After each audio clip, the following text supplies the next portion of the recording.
Hello बच्चों, कैसे हैं आप सब। आप सभी का वेलकम है अक्षय एकेडमी ऑनलाइन क्लासेस के यूट्यूब चैनल पर। आज मैं आपको इस वीडियो में 14 सितंबर 2020 की कक्षा 9वीं की गणित सब्जेक्ट की वर्कशीट जो है 31वें नंबर की वर्कशीट, ये आपको मैं यहाँ पर सॉल्व कराने जा रही हूँ। इस वर्कशीट का हमारे पास टॉपिक है त्रिभुज। त्रिभुज बच्चों आपको पता है ना त्रिभुज क्या होता है। त्रिभुज हमारे पास इस प्रकार की आकृति होती है जिसमें 3 भुजाएं होती हैं और 3 भुजाओं के साथ साथ यहाँ पर कोण भी कितने होते हैं, 3 ही कोण होते हैं। तो इस प्रकार की आकृति को हम क्या कहते हैं, त्रिभुज कहते हैं। तो चलिए अपनी वर्कशीट को स्टार्ट करते हैं। लेकिन यहाँ पर क्या कहा गया है, आवश्यक पूर्व ज्ञान। इसका मतलब हमें क्या ज्ञान जरूरी है, तो हमारे पास यहाँ पर त्रिभुजों की सर्वांग समता की कसौटियों की समझ जरूरी है। इसका मतलब ये है कि हमें ये समझ में ज़रूर आना चाहिए कि सर्वांग सम त्रिभुज कैसे होते हैं। ये मैं आपको अपनी प्रीवियस वीडियो में आपको बता चुकी हूँ कि जब भी कोई त्रिभुज होते हैं, अगर वो निम्न कसौटियों को प्रदर्शित करते हैं, जैसे कि SSS यानी कि तीनों भुजाएं बराबर हो, या फिर SAS आपकी 2 भुजा और 1 कोण बराबर हो, या फिर ASA आपके 2 कोण और 1 भुजा बराबर हो, या फिर RHS यानी कि किसी भी त्रिभुज की समकोण, कर्ण और भुजा ये तीनों अगर बराबर हो, तो इन चारों कसौटियों में से जिस भी नियम का पालन होता हो, तो उसी नियम के आधार पर हम क्या कह सकते हैं कि वो हमारे त्रिभुज कैसे होते हैं, सर्वांग सम होते हैं। तो चलिए अब अपनी वीडियो को स्टार्ट करते हैं और सबसे पहले हम यहाँ पर त्रिभुज से संबंधित कुछ सवालों को समझते हैं। तो यहाँ पर प्रश्न 1 है हमारे पास। प्रश्न 1, इसमें देखिए हमारे पास क्या है, एक त्रिभुज है ABC, ये वाला त्रिभुज है ABC और इसकी 2 भुजाएं हैं। कौन कौन सी भुजाएं, AB आपकी ये वाली भुजा है, BC और माध्यिका, ये माध्यिका है हमारे पास, ठीक है, AD। क्रमशः एक दूसरा त्रिभुज हमारे पास यहाँ कौन सा है, PQR, और इस PQR की कौन कौन सी भुजाएं हैं हमारे पास, PQ, QR और माध्यिका क्या है, PN, इन सब के बराबर है, ठीक है। तो दर्शाइए कि, अब हमें क्या दर्शाना है, त्रिभुज ABD हमारे पास है ये वाला त्रिभुज, ये सर्वांग सम है किसके, त्रिभुज PQN के। और दूसरा पॉइंट हमें यहाँ पर क्या दर्शाना है कि त्रिभुज ABC आपका ये कंप्लीट, ये पूरा वाला जो त्रिभुज है ये किसके बराबर है, त्रिभुज PQR के। तो अब हमें यहाँ पर ये जो 2 पॉइंट है ये यहाँ पर सिद्ध करने हैं। तो सबसे पहले हम अपना ये जो सॉल्यूशन है स्टार्ट करते हैं और यहाँ पर हेडिंग डालते हैं सॉल्यूशन यानी कि हल। तो अब हमें यहाँ पर सबसे पहले लिखते हैं कि जो भी हमें दिया हुआ है, ठीक है। तो आपको क्या दिया हुआ है, आपके पास 2 त्रिभुज है, एक तो त्रिभुज कौन सा है, ABC, और दूसरा त्रिभुज हमारे पास कौन सा है, PQR। तो आप यहाँ पर लिखेंगे त्रिभुज ABC और PQR में। फिर उसके बाद आपको यहाँ पर कहा है कि AB भुजा किसके बराबर है, PQ भुजा के, और BC भुजा किसके बराबर है, QR भुजा के। और ये जो माध्यिका है हमारे पास क्या, AD, ये माध्यिका AD किस भुजा के बराबर है, माध्यिका PN के। तो हम ये जो तीनों पॉइंट्स हैं ये यहाँ पर लिख लेते हैं कि AB बराबर है PQ, BC भुजा बराबर है QR और जो माध्यिका है AD वो किसके बराबर है, PN। तो ये पॉइंट हमें यहाँ पर दिया हुआ है। इसके बाद अब हम यहाँ पर लिखते हैं जो हमें सिद्ध करना है। तो आपको जो सिद्ध करना है वो यहाँ पर क्लियर मेंशन है ही कि एक तो है त्रिभुज ABD सर्वांग सम करना है किसके, त्रिभुज PQN के, और जो दूसरा त्रिभुज है हमारे पास ABC वो किसके सर्वांग सम सिद्ध करना है, त्रिभुज PQR के। तो इन दोनों स्टेप्स के बाद अब हमारा जो नेक्स्ट टर्न आता है वो किसका आता है, उपपत्ति का। तो यहाँ पर हम लिखते हैं उपपत्ति, उत्पत्ति नहीं उपपत्ति, ठीक है। अब यहाँ पे मैं आपको एक पॉइंट क्लियर करती हूँ, वो क्या कि जो भी हमारे पास त्रिभुज होता है उस त्रिभुज की जो माध्यिका होती है, जैसे यहाँ पर कौन सी माध्यिका है, AD, और ऐसे ही इस त्रिभुज की कौन सी माध्यिका है हमारे पास यहाँ पर PN। तो ये जो माध्यिका है ये क्या करती है, त्रिभुज की भुजा को 2 बराबर भागों में विभाजित करती है। इसका मतलब ये हुआ कि ये वाली भुजा कौन सी है, BC, और इस BC भुजा पर ये माध्यिका आ रही है AD। इसका मतलब ये इसे 2 टुकड़ों में बांट रही है। पहला टुकड़ा तो ये है हमारे पास BD और दूसरा टुकड़ा हमारे पास क्या है, DC। तो हम यहाँ पर कह सकते हैं कि BD बराबर किसके है, DC के, ठीक है। इसी तरह से अब हम पी एन की बात करें तो पी एन में ये वाला पॉइंट हमारे पास क्या है, क्यू एन, और दूसरा हमारे पास कौन सा पॉइंट है, एन आर। ठीक है, अब हम इसको किसी दूसरे पॉइंट से कैसे लें, तो सबसे पहले हम यहाँ पर देखेंगे कि हमारे पास त्रिभुज कौन सा हमें सर्वांग सम सिद्ध करना है। तो ये जो मैं शेडेड कर रही हूँ, हमें इस वाले त्रिभुज को, इन दोनों त्रिभुजों को यहाँ पर सर्वांग सम सिद्ध करना है। तो यहाँ पर देखिए, सबसे पहले सिंस चूँकि हमारे पास बी सी भुजा किसके बराबर है, क्यू आर के, तो हमने यहाँ पर सबसे पहले बी सी बराबर क्यू आर लिया है उपपत्ति में। अब इसके बाद हमने क्या किया है, 2 से भाग दे दिया है, दोनों पक्षों में भाग दिया है, BC में भी और QR में भी। जब आप BC में 2 से भाग देते हो, इसका मतलब BC का आधा हो गया, और BC का जो आधा हिस्सा है किसके बराबर है, इस वाले हिस्से के बराबर। ये कौन सा हिस्सा हुआ हमारे पास, BD। तो हम यहाँ पर लिख देते हैं आधा BC बराबर क्या, BD। और ऐसे ही हम यहाँ पर ये जो पूरी भुजा है कौन सी, QR, इस QR को अगर 2 भागों में बांटते हैं तो हमारे पास आधा हिस्सा क्या आता है, QN। तो हम यहाँ पर लिख देते हैं आधा QR किसके बराबर हो गया, QN। तो ये हमें एक पॉइंट और मिल गया है, BD बराबर किसके, QN के। ठीक है, और ये हमें क्यों मिला, क्योंकि हमारे पास जो माध्यिका है AD और PN ये क्या कर रही है, ये हमारी भुजा को, जो भी हमारे त्रिभुज की भुजा है उसको क्या कर रही है, 2 बराबर भागों में बांट रही है। ये हो गए इनके 2 बराबर भाग। तो चलिए अब हम अपना सिद्ध करना स्टार्ट कर देते हैं। तो सबसे पहले हम यहाँ पर बात करते हैं त्रिभुज ABD और त्रिभुज PQN की। तो चलिए देखिए, त्रिभुज ABD और PQN में क्या क्या पॉइंट्स जो हैं वो बराबर है, तो बताइए। यहाँ पर देखो, ये वाला जो त्रिभुज है ABD, ये छोटे वाला त्रिभुज है, ठीक है, और ये जो त्रिभुज है PQN, ये वाला त्रिभुज है। अब इनमें आपको AB भुजा तो PQ के बराबर है, ये तो हमें दिया हुआ है ना। तो आप लिखेंगे AB बराबर PQ, और ये दिया हुआ है। इसके बाद नेक्स्ट पॉइंट हमारे पास क्या है, AD, ये वाली जो माध्यिका है ये किसके बराबर है, PN माध्यिका के, ये भी हमें दिया हुआ है। तो हम लिखेंगे AD बराबर PN, और ये भी हमें दिया हुआ है। और तीसरी बात, अभी अभी हमने यहाँ पर समीकरण 1, इस समीकरण में ये वाला जो पॉइंट है ये सिद्ध किया। इसके अनुसार क्या है कि BD भुजा, ये वाली BD भुजा किसके बराबर है, QN भुजा के बराबर है। तो आप लिख सकते हैं BD बराबर है किसके, QN के। कैसे पता चला, समीकरण 1 से। तो अब आप यहाँ पर देखिए, आपके पास 3 भुजाएं बराबर हो गई हैं, 3 भुजा यानी कि SSS। इस नियम से ये दोनों त्रिभुज आपके पास कैसे हो गए हैं, सर्वांग सम हो गए हैं।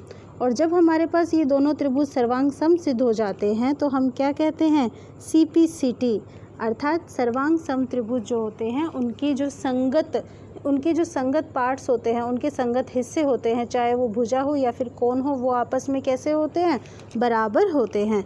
इसका मतलब ये हुआ कि ये वाला जो कोण है हमारे पास, कोण B, ये किसके बराबर होगा, कोण Q के बराबर होगा। तो आप इसे वैसे लिखना चाहे तो कैसे लिखेंगे, कोण ABD, देखो ये वाला कोण ही तो है आपके पास, ये कोण ABD, और ये किसके बराबर है, कोण PQN के। तो ये हमें यहाँ पर CPCT के अनुसार एक पॉइंट मिल गया है। ठीक है, अब हम अगली बात करते हैं। अगली हम किसकी बात करेंगे, दूसरा पॉइंट जो हमें सिद्ध करना है, क्या, त्रिभुज ABC सर्वांग सम है किसके, त्रिभुज PQR के। तो अब हम यहाँ पर त्रिभुज ABC और त्रिभुज PQR जो है वो लेकर चलते हैं। तो देखिए कौन कौन से हैं हमारे पास त्रिभुज ABC और PQR। त्रिभुज ABC, ये वाला त्रिभुज है, ये जो बड़े वाला त्रिभुज है ना, ये ABC है, और ये हो गया हमारे पास PQR। तो चलिए सबसे पहले तो हम यहाँ पर देखते हैं कि क्या क्या पार्ट्स जो हैं वो बराबर है। तो पहला पॉइंट क्या, AB भुजा किसके बराबर है, PQ के, भाई दिया हुआ है ये, है ना। तो AB बराबर है PQ, दिया गया है। दूसरा पॉइंट हमारे पास क्या है कि BC भुजा, ये जो पूरी बड़ी वाली भुजा है BC, ये किसके बराबर है, QR के, और ये भी तो हमें दिया हुआ है। देखिए यहाँ पर BC बराबर है क्या, QR, तो हम लिखेंगे ये भी हमें दिया हुआ है। अब तीसरा पॉइंट बताइए क्या होगा जी, अभी अभी हमने यहाँ पर सिद्ध किया, क्या सिद्ध किया, देखिए कि कोण ABD किसके बराबर है, कोण PQN के। कौन से वाला कोण है ये वाला कोण, ये वाला कोण ABD बराबर है PQN के। और ये जो कोण है इस त्रिभुज ABC के अंदर आता है और साथ साथ ही इस PQR त्रिभुज के अंदर भी आता है। तो आप लिखेंगे यहाँ पर त्रिभुज कोण ABD बराबर कोण PQN, समीकरण 2 से। तो अब आप देखो आपके पास ये वाली क्या है, ये भुजा है, ये क्या है, ये भी भुजा है, और उसके बाद ये क्या है हमारे पास कोण। तो इसका मतलब 2 भुजा बराबर हो गई है और एक कोण बराबर हो गया है। तो हम यहाँ पर लिखते हैं SAS नियम से त्रिभुज ABC सर्वांग सम है किसके, त्रिभुज PQR के। तो इस प्रकार से ये जो प्रश्न 1 है हमारा यहाँ पर सोल्व होता है। अब हम अपने अगले प्रश्न की बात करते हैं। अगले प्रश्न के अनुसार BE और CF एक त्रिभुज ABC के 2 बराबर शीर्ष लंब है। ये हमारे पास है त्रिभुज ABC और इस त्रिभुज ABC में ये जो भुजा है ये क्या है BE, यहाँ पर कितने डिग्री का कोण बना रही है, 90 डिग्री का। इसका मतलब BE भुजा इस AC भुजा पर क्या है, लंब है। और इसी प्रकार से ये जो दूसरी भुजा है हमारे पास ये क्या है CF, ये किस पर लंब है, AB भुजा पर। तो ये दोनों हमारे पास लंब हुए तो इसका मतलब ये E और F ये दोनों कोण हमारे पास यहाँ पर कितने डिग्री के हो गए हैं, 90 डिग्री के हो गए। तो एक पॉइंट हमें यहाँ से ये मिल गया है। अब हम आगे पढ़ते हैं। RHS सर्वांग समता नियम का प्रयोग करके सिद्ध कीजिए कि त्रिभुज ABC एक समद्विबाहु त्रिभुज है। आपको यहाँ पर किस कसौटी का प्रयोग करना है, RHS का मतलब ये हुआ RHS, R is for right angle का मतलब यहाँ पर आपको समकोण देखना है कि समकोण बराबर है या फिर नहीं है। दूसरा H का मतलब हो गया यहाँ पर हमें कर्ण देखना है। और तीसरा है S यानी साइड का मतलब ये हुआ कि हमें यहाँ पर क्या देखनी है, भुजा देखनी है। तो चलिए अब देखते हैं यहाँ पर त्रिभुज ABC के अंदर सिद्ध क्या करना है, समद्विबाहु त्रिभुज। तो सबसे पहले हमारा स्टेप यहाँ पर क्या होता है, दिया है हमें यहाँ पर क्या दिया हुआ है कि हमारे पास त्रिभुज है ABC और इस त्रिभुज में BE और CF क्या है, शीर्ष लंब है। शीर्ष लंब तो है लेकिन कैसे शीर्ष लंब है, बराबर का मतलब ये हुआ कि BE भुजा जो है वो किसके बराबर हो गई है, CF के। क्लियर, ये एक पॉइंट बन गया है, पहला स्टेप हो गया। अब हम बात करते हैं दूसरे स्टेप की। दूसरा स्टेप हमारे पास क्या होता है, सिद्ध करना है। हमें क्या सिद्ध करना है जी, हमें ये सिद्ध करना है कि त्रिभुज ABC क्या है, एक समद्विबाहु त्रिभुज है। समद्विबाहु त्रिभुज का मतलब ये हुआ कि इसकी कोई भी 2 भुजाएं आपस में क्या हैं, समान है। या तो आप ये कह दोगे कि इनकी जो 2 भुजा हैं वो आपस में कैसी होनी चाहिए, समान होनी चाहिए। या फिर आप ये कह सकते हो कि इनके कोई भी 2 कोण वो कैसे होने चाहिए, समान होने चाहिए। लेकिन हमें कौन सी कसौटी यहाँ पर यूज़ करनी है, RHS कसौटी। तो चलिए स्टार्ट करते हैं। तो अब आप देखो ये जो शीर्षलंब आपके पास बन जाता है तो इसकी वजह से हमारे पास 2 छोटे छोटे त्रिभुज निकल कर आते हैं। कौन कौन से त्रिभुज आते हैं ज़रा देखिए।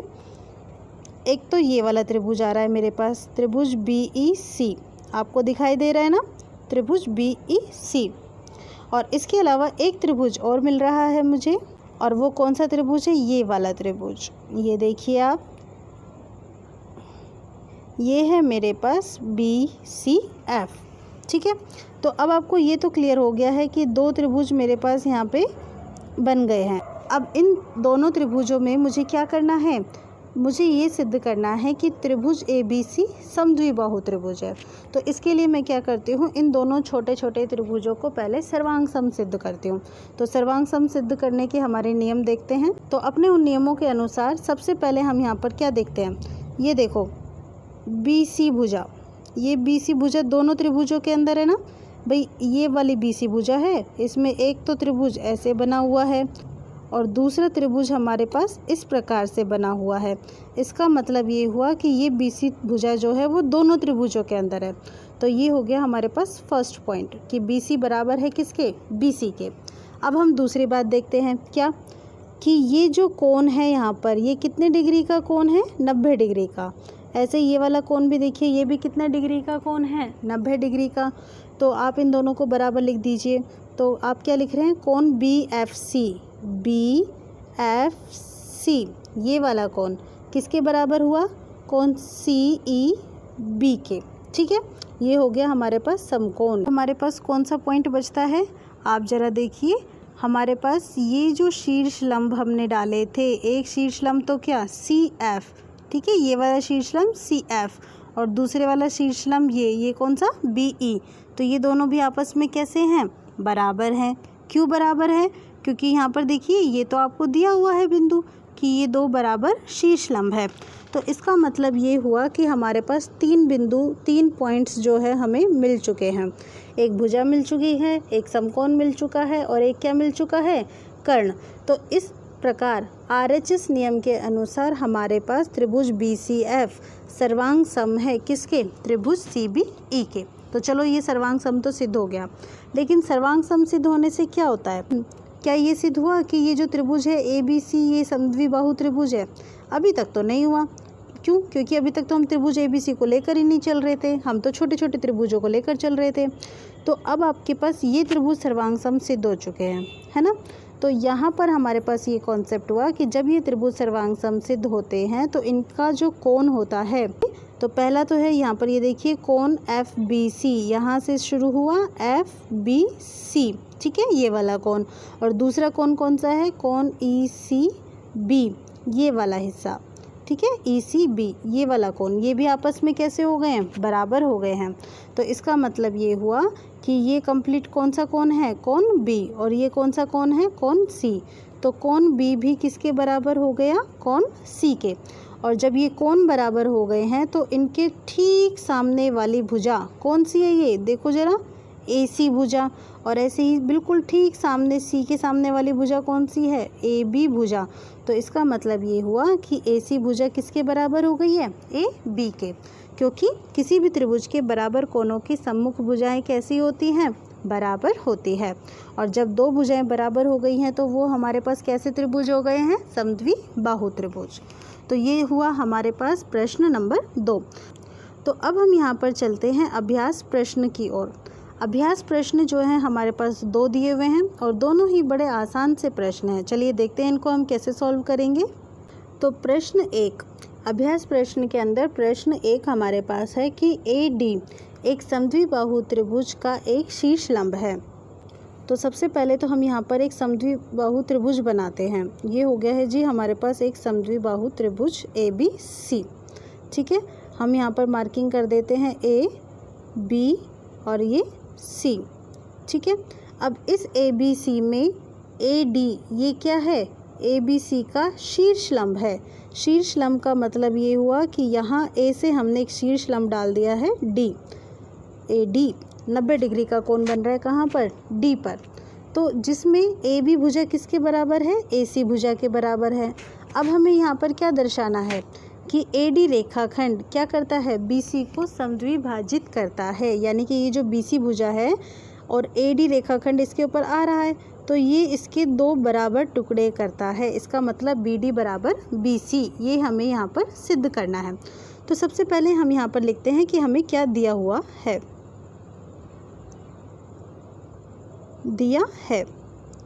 तो क्या दिया हुआ है यहाँ पर, त्रिभुज ABC जिसमें AD जो है क्या है, शीर्ष लंब है, किस पर, BC पर, ठीक है। तो हम यहाँ पर इसे इस प्रकार से प्रदर्शित करते हैं कि AD लंब है किस पर, BC पर।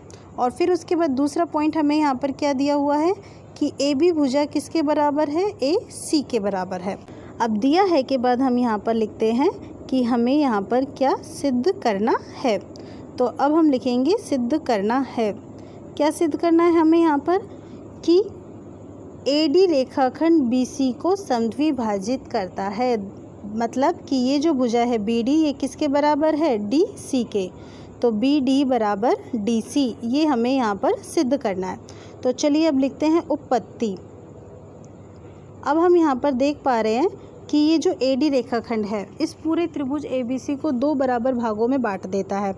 कौन कौन से भाग हैं, एक तो है हमारे पास त्रिभुज ABD, लेफ्ट साइड वाला त्रिभुज कौन सा है, ABD। और दूसरा त्रिभुज हमारे पास क्या है, ADC। अब हम इन दोनों त्रिभुजों की बात करते हैं। तो चलिए देखिए क्या क्या बराबर है। सबसे पहली बात, ए बी बराबर ए सी, ये वाली साइड किसके बराबर है? ए सी के। क्यों? क्योंकि ये तो हमें दिया हुआ है ए बी बराबर ए सी। इसके साइड में हम यहाँ पर लिखेंगे दिया है, ठीक है। और इसके बाद अब हमारे पास दूसरा पॉइंट क्या है कि ए डी भुजा, ये देखो ये ए डी भुजा ये इस वाले त्रिभुज के अंदर भी है और ये इस वाले त्रिभुज के अंदर भी है। तो आप लिखोगे कि ए डी भुजा बराबर है किसके? ए डी के। क्यों? क्योंकि ये दोनों त्रिभुजों के अंदर है। तो हम इस चीज़ को क्या लिखते हैं? उभयनिष्ठ। ये हो गई हमारे पास उभयनिष्ठ भुजा, अर्थात ये दोनों त्रिभुजों के अंदर है। अब इसके बाद और देखिए कोई तीसरा पॉइंट हमारे पास क्या आ रहा है, बताइए। तीसरा पॉइंट हमारे पास ये है कि ये देखो ए बी भुजा किसके बराबर है? ए सी के। तो इसका मतलब इनके जो सामने होंगे, बिल्कुल ठीक सामने, वो कोण भी कैसे होंगे? बराबर होंगे। तो आपके पास ए सी भुजा के ठीक सामने कौन सा कोण है? ये वाला कोण, ये क्या नाम है इसका? कोण बी। और ऐसे ही ए बी भुजा, इस ए बी भुजा के ठीक सामने कौन सा कोण है? ये वाला कोण, यानी कि कोण सी। तो ये दोनों कोण भी आपस में कैसे हुए? बराबर हुए। तो हम यहाँ पर लिखेंगे कोण बी बराबर है किसके? कोण सी के। और जिसका कारण क्या है? जो भी हमारे पास समान भुजाएं होती हैं, तो उन समान भुजाओं के जो सम्मुख कोण हमारे पास होते हैं वो भी कैसे होते हैं? बराबर होते हैं। तो यहाँ पर आपने लिख दिया कि ये क्या है? समान भुजाओं के सम्मुख कोण है, ठीक है। तो अब आपके पास ये तीन चीज़ यहाँ पर सिद्ध हो गई है। क्या? दो तो भुजा हो गई है और एक हो गया है कोण, एस ए एस। तो एस ए एस नियम से आप कह सकते हो क्या? कि त्रिभुज ए बी डी सर्वांग सम है किसके? त्रिभुज ए डी सी के। और जब ये दोनों सर्वांग सम हुए तो सी पी सी टी के अनुसार इनके जो सभी पार्ट्स हैं, इनके जो सभी हिस्से हैं, वो भी आपस में कैसे होंगे? बराबर होंगे। तो इसका मतलब ये हुआ कि बी डी भुजा भी किसके बराबर होगी? डी सी भुजा के होगी। और यही हमें यहाँ पर क्या करना है? सिद्ध करना था। इति सिद्धम, ये हमने यहाँ पर दर्शा दिया है, ठीक है। तो ये तो हुआ हमारे पास पहला प्रश्न। अब हम बात करते हैं अपने अगले प्रश्न की। अब यहाँ पर हमारे सामने ये प्रश्न है कि त्रिभुज ए बी सी और त्रिभुज डी बी सी एक ही आधार BC पर बने दो समद्विबाहु त्रिभुज है। ये देखिए यहाँ पे हमारे पास ये आधार है, ये क्या है हमारे पास? आधार। कौन सी भुजा है? BC भुजा। इस BC भुजा पर एक तो ये वाला त्रिभुज बना हुआ है, छोटा सा त्रिभुज। ये कौन सा त्रिभुज है? त्रिभुज DBC, ठीक है। और एक त्रिभुज आपके पास ये बड़े वाला त्रिभुज बना हुआ है, ये वाला त्रिभुज, त्रिभुज ABC, ठीक है। तो ये दो त्रिभुज हमारे पास बन रहे हैं और किस पे बन रहे हैं? एक ही भुजा पर, यानी कि एक ही आधार पर। तो कॉन्सेप्ट ये हुआ कि ये जो आधार है ये इन दोनों त्रिभुजों के अंदर है। और ये कैसे हैं? समद्विबाहु त्रिभुज है। समद्विबाहु त्रिभुज का मतलब ये हुआ कि इनकी दो भुजाएं कैसी हैं? समान हैं। तो यहाँ पर ये ए बी भुजा समान है किसके? ए सी के। और ऐसे ही ये वाली भुजा जो है बी डी, ये किसके समान है? डी सी के। ये वाला जो पॉइंट है, ये जो दोनों बिंदु है, ये तो हमें दिए हुए हैं। और साथ साथ क्या कहा है? इस प्रकार है कि ए और डी भुजा बी सी के एक ही ओर स्थित है। तो ए कहाँ पर है? ये रहा आपका ए। और डी कहाँ पर है? ये रहा हमारा डी। और ये जो हमारे पास भुजा है, कौन सी भुजा? B C. इसके ये दोनों इस तरफ है ना, ऊपर की तरफ ही है, इसका मतलब ए की तरफ है। अब इसके बाद ये आपसे कहता है कि यदि ए डी बढ़ाने पर बी सी को पी पर प्रतिच्छेद करे, इसका मतलब ये जो भुजा है ए से आप बढ़ा रहे हो, ए से कहाँ तक आए? डी तक आए। और फिर डी से आप कहाँ तक आ रहे हो? पी तक आ रहे हो, ठीक है। तो आपने ए से बढ़ाना स्टार्ट किया और ये आपको इस वाली भुजा, ये कौन सी भुजा है? P C. पी सी को आपको कहाँ पर काट रहा है? इस बिंदु पर, यानी कि पी पर प्रतिच्छेद करता है। तो आपको क्या सिद्ध करना है? कि त्रिभुज ए बी डी सर्वांग सम है किसके? त्रिभुज ए सी डी के। तो त्रिभुज ए बी डी ये कौन सा त्रिभुज है? ए बी डी, ये वाला त्रिभुज। इसका मतलब हमें एक तो ये वाला पार्ट लेना है और दूसरा कौन सा लेना है? ए सी डी, एक ये वाला पार्ट लेना है, पहला पार्ट ये है हमारे पास और ये दूसरा पार्ट। तो ये दो छोटे छोटे त्रिभुज बन रहे हैं, हमें इन दोनों को क्या करना है, सर्वांग सम सिद्ध करना है। तो चलिए स्टार्ट करते हैं अपना क्वेश्चन। सबसे पहले हम यहाँ पर लिखेंगे कि हमें दिया हुआ क्या है। तो क्या दिया हुआ है, यहाँ पर हमारे पास दो त्रिभुज है। कौन कौन से, एक तो ABC त्रिभुज ABC और दूसरा कौन सा है, त्रिभुज DBC। और इन दोनों त्रिभुजों में BC क्या है, आधार है। तो पहला पॉइंट तो हो गया BC आधार। और दूसरी बात, ये दोनों कैसे त्रिभुज है, समद्विबाहु त्रिभुज है, जिसमें AB भुजा किसके बराबर है, AC के, और DB भुजा ये किसके बराबर है, देखो ये वाली AB ये किसके बराबर है, AC के, और ये है DB, यहाँ से यहाँ तक DB ये किसके बराबर है, DC के। तो ये दोनों पॉइंट तो हमें यहाँ पर दिए हुए हैं, ठीक है। और आपको एक बात और क्या बताई, आधार, दोनों का आधार क्या है यहाँ पर हमारे पास, BC। अब इसके बाद हमारे पास नेक्स्ट स्टेप होता है कि हमें यहाँ पर सिद्ध करना क्या है ना। तो आपको यहाँ पर क्या सिद्ध करना है कि त्रिभुज ABD सर्वांग सम है, त्रिभुज कौन से के, ACD के। तो चलिए सिद्ध करते हैं उपपत्ति, यानी कि अब अपने हम क्वेश्चन को यहाँ पर प्रूव करना स्टार्ट कर रहे हैं। तो ये जो दोनों त्रिभुज हमें यहाँ पर सिद्ध करने हैं, हम इन दोनों त्रिभुजों को ही लेकर चलते हैं, त्रिभुज ABD और दूसरा कौन सा, त्रिभुज ACD। दोनों त्रिभुजों को लीजिए और देखिए इनमें कुछ बराबर है क्या। तो चलिए बनाकर देखिए एक बार। ये आधा हिस्सा है हमारे पास, ये दूसरा वाला आधा हिस्सा है। अब इसमें एक ये वाली भुजा है और एक ये वाली भुजा है, और इनके नाम क्या क्या है, ये है हमारे पास A, ये है B और ये क्या है, C। ऐसे ही ये है हमारे पास D और ये है P। अब हम यहाँ पर देखिए कि ये जो त्रिभुज है आपके पास, ये एक नंबर त्रिभुज ABD और ये वाला दूसरा त्रिभुज ADC, इनमें देखो क्या क्या बराबर है। पहला पॉइंट कि AB भुजा बराबर है किसके, AC के, ये तो हमें दिया हुआ है ना, AB बराबर AC। तो हम यहाँ पर लिखेंगे दिया है। उसके बाद ये जो BD भुजा है ये किसके बराबर है, DC के। तो आप लिखेंगे BD बराबर DC, ये भी तो भाई हमें दिया है ना। अब इसके बाद हम यहाँ पर क्या देखते हैं कि ये जो भुजा है AD, आप देखो ये आपकी त्रिभुज 1 की भी भुजा है और त्रिभुज 2 की भी भुजा है। इसका मतलब AD भुजा जो है वो दोनों त्रिभुजों के अंदर है। तो हम लिखेंगे AD बराबर क्या, AD। क्यों, क्योंकि ये हमारे पास उभयनिष्ठ भुजा है, और इसका मतलब ये हुआ कि अब हमारे पास 3 भुजाएं बराबर हो गई हैं। तो SSS नियम से हमारे पास जो त्रिभुज है ABD सर्वांग सम है वो किसके, त्रिभुज ACD के। तो ये हो गया हमारे पास दूसरा प्रश्न भी पूरा।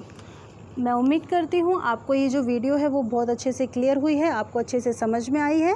अगर आपकी कोई क्वेरी है तो आप मुझे कमेंट बॉक्स में कमेंट कर सकते हैं। मेरे चैनल को लाइक और कमेंट और सब्सक्राइब ज़रूर कीजिएगा। Thank you for watching my channel.